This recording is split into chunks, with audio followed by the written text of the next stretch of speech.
Slovensku patrí, dobre? Takže asistujte mi.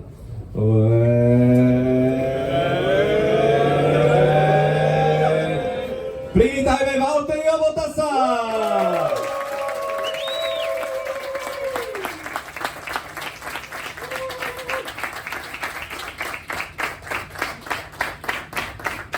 Hello Valtteri, ako sa máš? How are you?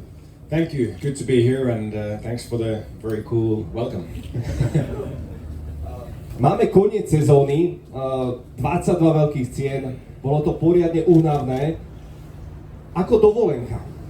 Ako tvoj voľný čas? Let's talk about your holiday.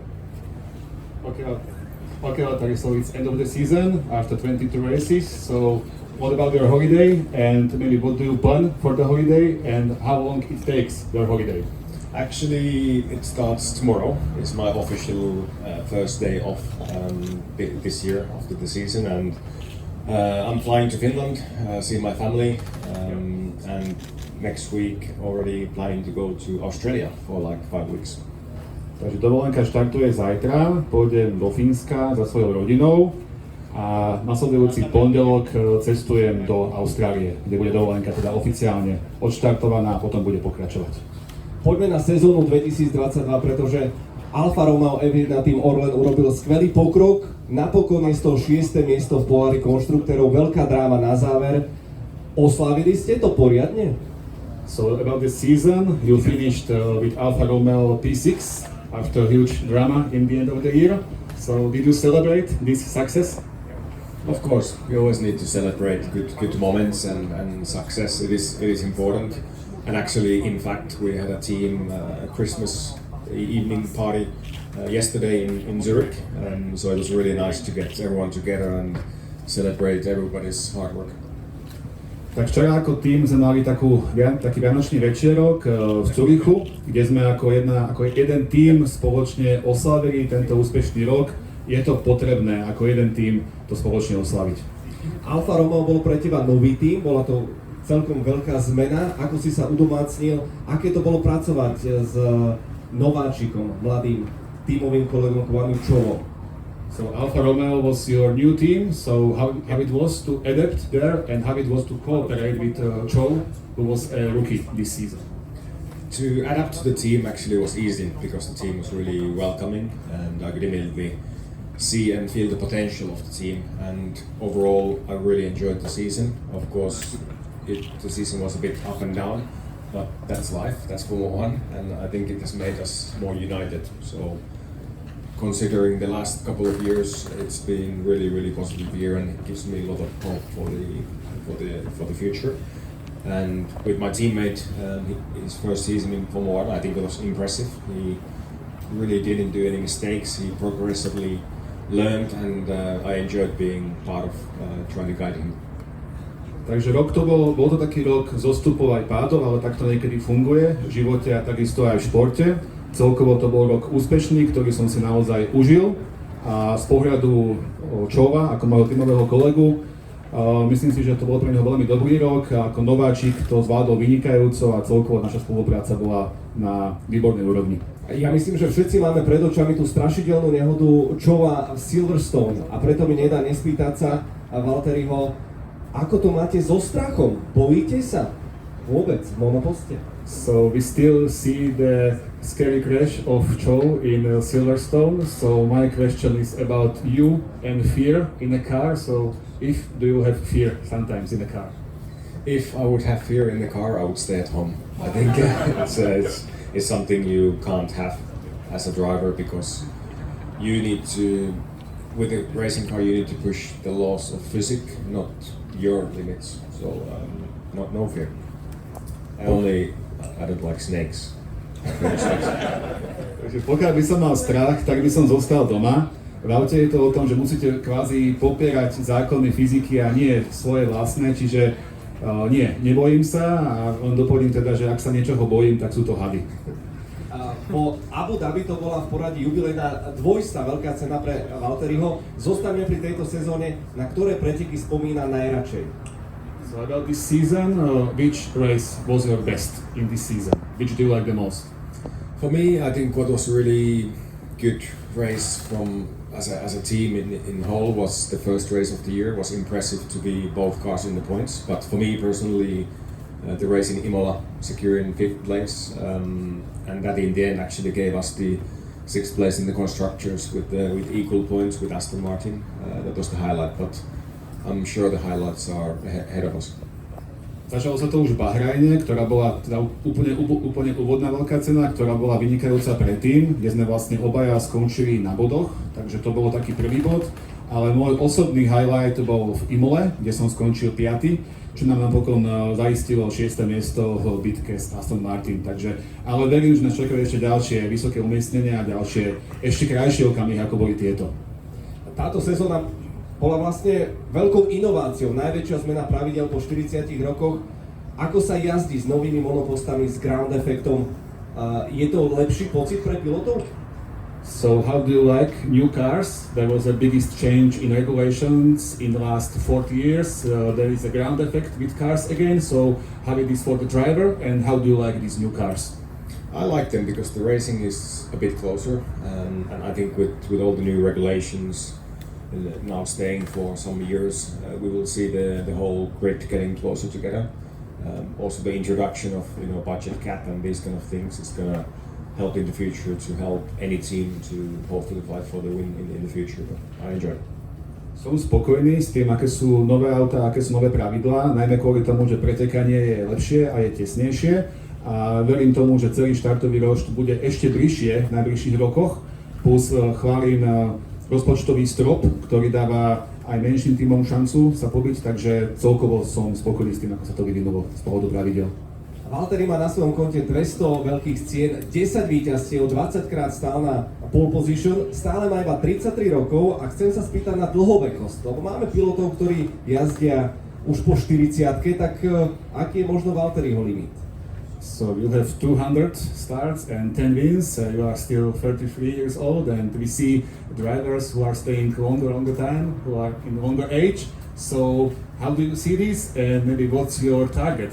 How long to stay in Formula 1? I still feel I have a lot to give for the sport and I still love it. I love racing and also with this new chapter in my F1 career with this team, I'm really remotivated again, so I can see myself going for many years. Not sure I go over 40, but my target is to drive hopefully in a competitive team as long as I have will and passion for it. And if one day I feel like I don't want to pack my suitcase and I stay home, then I stay home, but it's not yet. Mám stále túžbu jazdiť a ešte niečo dosiahnuť, pretože stále sú predo mnou nové ambície aj v rámci tejto kapitoly v Alfa Romeo a uvidíme, ako dlho to ešte potrvá, možno jeden deň, tak už si poviem, že už bolo toho dosť a zostanem doma, ale na teraz to nie je na programe dňa, čiže naďalej mám veľkú túžbu ďalej pretekať a ďalej verím tomu, že v konkurencieschopnom aute, aby som bol schopný dosahovať čo najlepšie výsledky. Jedna otázka podľa mňa mnohých to zaujíma a možno by ste sa aj báli opýtať, ale ja ju sa spýtam na Valtteriho image a na tvoje fúziky magické. There is a question about your current image, about your mustache. What can you say us about that? Well, now it's getting a bit, it's not so clean cut anymore because I've been busy. After the party, especially. Yeah, I've been busy since Abu Dhabi, but I did it for November, for the charity thing. So I'm doing like online personal video messages for people, and that way raising funds for November, and it's for men's health for 1 month in a year. So, but I have a small plan actually when I get to Australia to do. That's why I'm growing my hair to do a special haircut. You will see it on my social media. Takže fúziky sú v rámci iniciatívy Movember, charitatívnej, čiže je to kvôli tomu, aby som teda na to takisto dal pozornosť, takže je to kvôli tomu, ale uvidíte, keď budem v Austrálii budúci týždeň, tak ten takisto aj nový účes a ten potom bude na mojich sociálnych sieťach, tam sa potom môžete naň pozrieť. No som zvedavý, či som ho inšpiroval, ale keď rozprávame o príjemných veciach a podpore napríklad Movembra, tak takisto aj nadácia Orlen Unipetrol niečo chystá a ja by som poprosil Tomáša Viatraka, máme tu niečo špeciálne. Tomáš?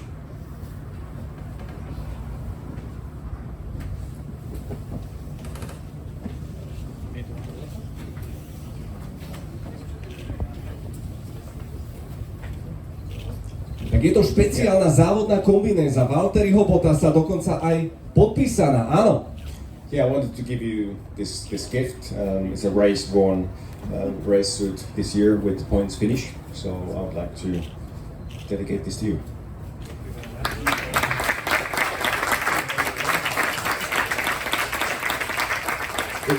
It's a good size. If you don't mind, I think it will be great to use it for the Sanctuary project. Of course, that would be great. Super. Tak to je fantázia. Takže výťažok z predaja tejto kombinézy pôjde na charitatívne účely. Priatelia, využite tento exkluzívny čas Q&A. Šanca pre novinárov na vaše otázky. Tak, hláste sa, prosím. Dobrý deň, Matúš Krnčov, televízia Markiza Rádio Express. Ja by som sa rád spýtal Valtteriho, že čo bola absolútne prvá vec, ktorú zjedol hneď ako mohol, čo si nemohol celú sezónu dopriať, ale po sezóne už áno. Je niečo také? So the question is, what was the first thing which you couldn't eat during the season, and you can eat after the season? So what was that? The first thing. Nothing. I feel I'm a believer that anything in moderation is okay. So I allow myself to have treats even during the season, and sometimes that is the reason why I ride so much bicycle to burn everything. But if I'm honest, the first thing that I had after the last race was a beer. Okay. So, yeah. Thank you. Takže nebolo to nič špeciálne, verím tomu, že moja výživa je nastavená správne. Nie som tomto nejaký príliš, že by som sa až tak obmedzoval, kvôli tomu možno aj bicyklujem cez sezónu viac. Ale ak teda je to taká jedna vec, ktorá bola po sezóne, tak dal som si pivo. Nech sa páči. Hello, Valtteri. It's great to have you here. I hope you're not here for the last time. We have a lot of cold water, so you can do a great ice bath here. But I would like to ask regarding the car. We've seen with the new new setup of the car that they are much stiffer than before, and maybe sometimes. Because of the stiffness, you need to avoid curbs. So would you like, and is it possible with the current regulations into the future for the car to become a little bit softer or a little bit more compliant? It's a good question. The cars are quite different actually from previous generation in terms of the stiffness, because with the ground effect you want to run the car as low as possible at all times, which means the suspension is super stiff. So you feel every bump, every curb is quite a harsh hit, which is not maybe such a nice thing with the new cars, but with the current regulations, we don't see a way around it. I think that's how it's going to be. It's going to be less compliant than before, and I'm sure we get used to it. Maybe sometimes a bit more pains and aches, but that's how it is now with these cars. Thank you. Otázka bola o tom, že tieto autá nové generácie sú tuhšie, ako boli tie predošlé, čo sa prejavuje takisto, keď idú cez okrúbníky, tak jednoducho sú postavené nižšie a tým pádom niekedy je tam to poskakovanie a tak ďalej. Otázka teda, odpoveď bola, áno, je to dobrá otázka. S Grand Effectom sa každý snaží auto nastaviť čo najnižšie, čo teda spôsobuje práve to, že potom cítite doslova každý jeden hrbol na trati a jednoducho je to niekedy aj dosť bolestivé. Je to vlastne spojené so zavesením kolies, tým pádom je to ako to je v rámci týchto pravidiel a úplne nevidím spôsob, ako sa tomu do budúcna vyhnúť, čiže asi to bude skôr o tom, aby sme si na to dokázali nejakým spôsobom zvyknúť. Nech sa páči. I have some questions for Valtteri. You was on the start when in the Mexico between two Ferraris. It will be possible so on the next season? It's the first part of the question. And how is it possible that Finland have a lot of good drivers in Formula 1 on the rally? So what is it possible? What is this chance that Finland have so many people with very good drivers? For the first question, I believe we can be stronger next year, and even this year, yes, like you said, sometimes was alongside Ferraris or even Mercedes. And what I've seen so far with this team, if the new car next year is, let's say, born well with being fast and reliable, we're aiming higher for sure. So in the future, I see no reason why we shouldn't be able to. So that's the goal. And second question about the Finnish people, maybe we're a little bit strange, I don't know. But we just love to drive fast. We love to feel the adrenaline. We love to be in control of a vehicle or things. You know, it's for me as a kid. What made the difference was that there was always heroes who to look up to. Like for me, it was example Mika Häkkinen, who was in F1 at that time when I was doing karting. So on top of having idols and heroes, that motivates kids. But at the same time, maybe the tricky conditions in the winter. You know, from a young age, you drive on private roads, you slide in the car, it becomes natural. You know, so maybe those two combine. Mali asi dve otázky. Prvá bola o tom, že Valtteri štartoval v Mexiku medzi Ferrari. Či je to teda cieľ byť vyššie budúci rok? A druhá bola teda, prečo Fínsko dáva toľko pretekárov v rámci Formuly 1 a takisto aj rally? Takže k tej prvej otázke, áno. Boli sme viackrát tento rok blízko k Ferrari, blízko k Mercedesu a cieľ pre budúci rok je byť ešte rýchlejší, ešte spoľahlivejší a teda mieriť niekam vyššie, takže áno, verím tomu, že to bude častejšie. A z pohľadu Fínska, tak asi sme ako Fíni trošku čudní, ale je to o tom, že máme jednoducho radi rýchlosť, máme radi kontrolu nad autom a ja osobne som mal detského hrdinu, ktorým bol Mika Häkkinen, ku ktorému som zhľadal, bol to taký môj vzor, takže áno, toto je asi také dve veci, že jednak tá naša vlastnosť v rámci aut a takisto tieto vzory, ktoré tam máme. Nech sa páči. Hi Valtteri, Jan Jasinka, Slovakia. I'm wondering how is it with the pressure in Alfa Romeo comparing to Mercedes, and how do you feel about it after your first year in Alfa Romeo? In Formula One, there is always pressure, but this year for sure I felt a lot less than what I've had before. I think it comes with me being in a different role in a way in a team, having more responsibility and authority on things. I think it just makes you feel a bit more comfortable, confident, and I feel just less outside pressure. But why there's always pressure in F1? Because it is highly competitive. Everyone wants to do as best as they can, and you always want to improve. So that's natural. But I've really enjoyed this year. I think big part of it also of having multi-year contract instead of 1 year. So that for sure makes a difference. Otázka bola, ako Valtteri vnímal tlak, ktorý mal v Mercedese a ktorý mal teraz v Alfa Romeo, takže áno, vo Formule 1 máte na seba vždy tlak, ale poviem to takto, že tento rok bol ten tlak oveľa menší, ako bol predtým, keďže mal som aj inú úlohu v rámci tímu. Bol som tam viac v takom postavení určitej autority a takého lídra, čiže bolo to iné ako predtým a ten tlak zvonka bol menší na mňa.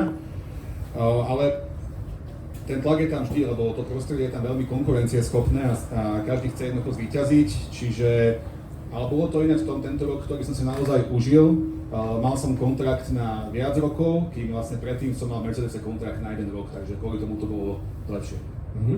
Nech sa páči. Práve kvôli časti Martina, chcel by som sa spýtať, aký je teda program Valtteriho na Slovensku, či už niekedy bol, prípadne, či si chce niečo pozrieť, nejaké So what's your plan here in Slovakia if you are first time here?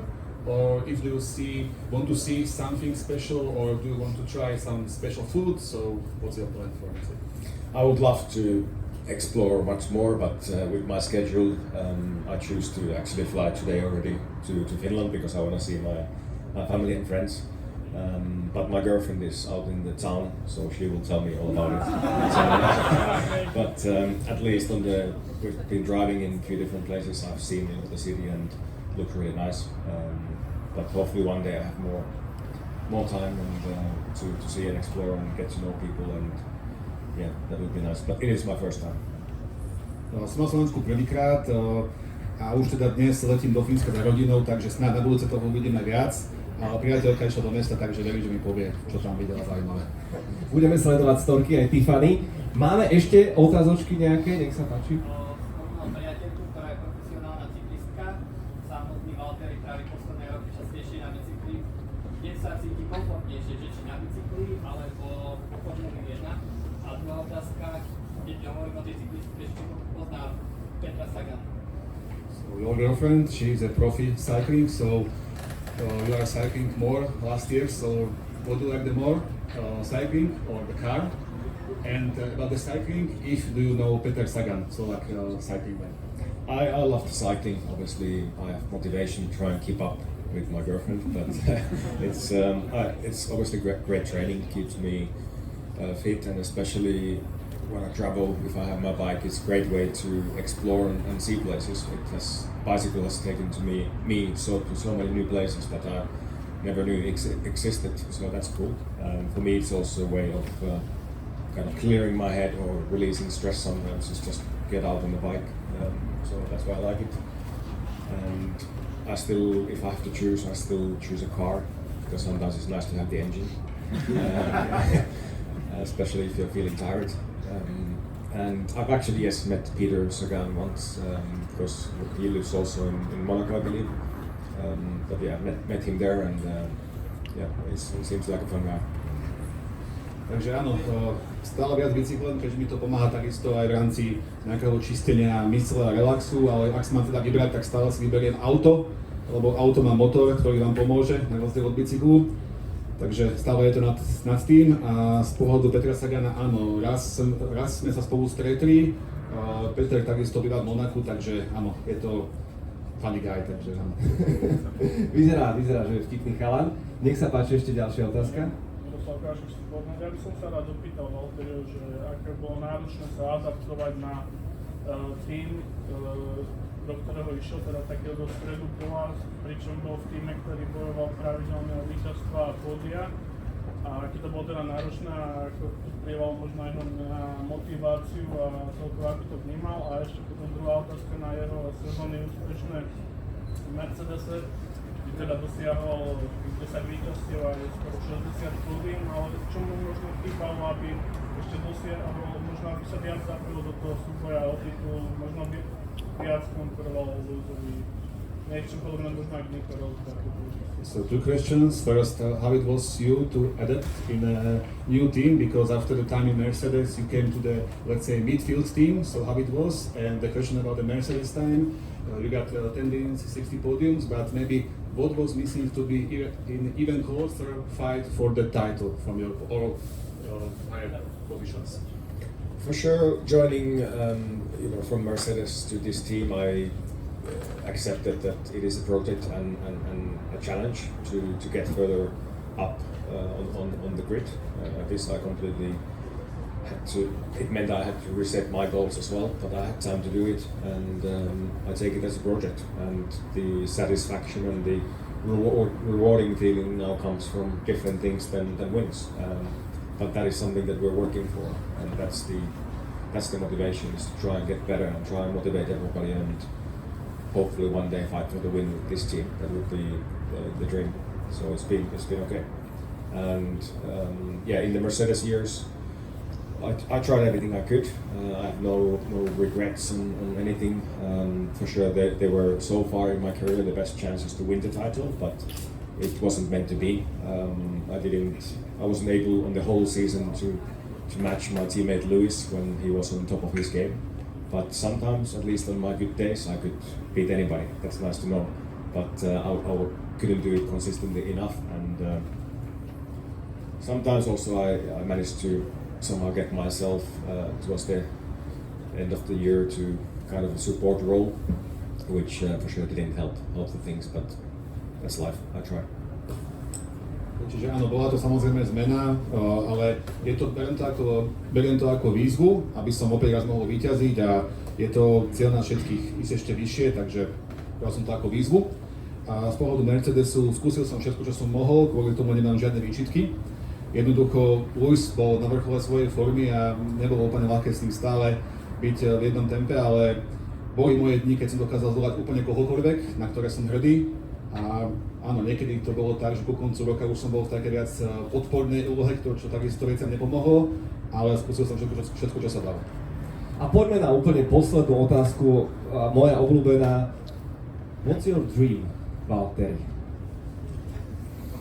To be champion in Formula 1, that's my dream since the first time I tried to go kart when I was 5. That's what I started telling everybody. it's still there. But now when I've seen a lot more of the world and life, what it is, my dream is to being able to always follow my passion. And I've been able to do that so far, and that's what I just aim to do in life in the future. Otázka bola, aký je teda Valtteriho sen. Stále je môjim snom byť jedného dňa majstrom sveta, toho som sa nevzdal, ale popri tom jednoducho môjim osobným cieľom naplňať svoju osobnú vášeň a to sa mi darí, takže s tým som spokojný. Dámy a páni, ešte maličké prekvapenie tu máme, ale ja si myslím, že pekne po slovensky by sme mali Valtteriho vytlieskať, že? Ďakujeme veľmi pekne za návštevu, toto bol Valtteri Bottas!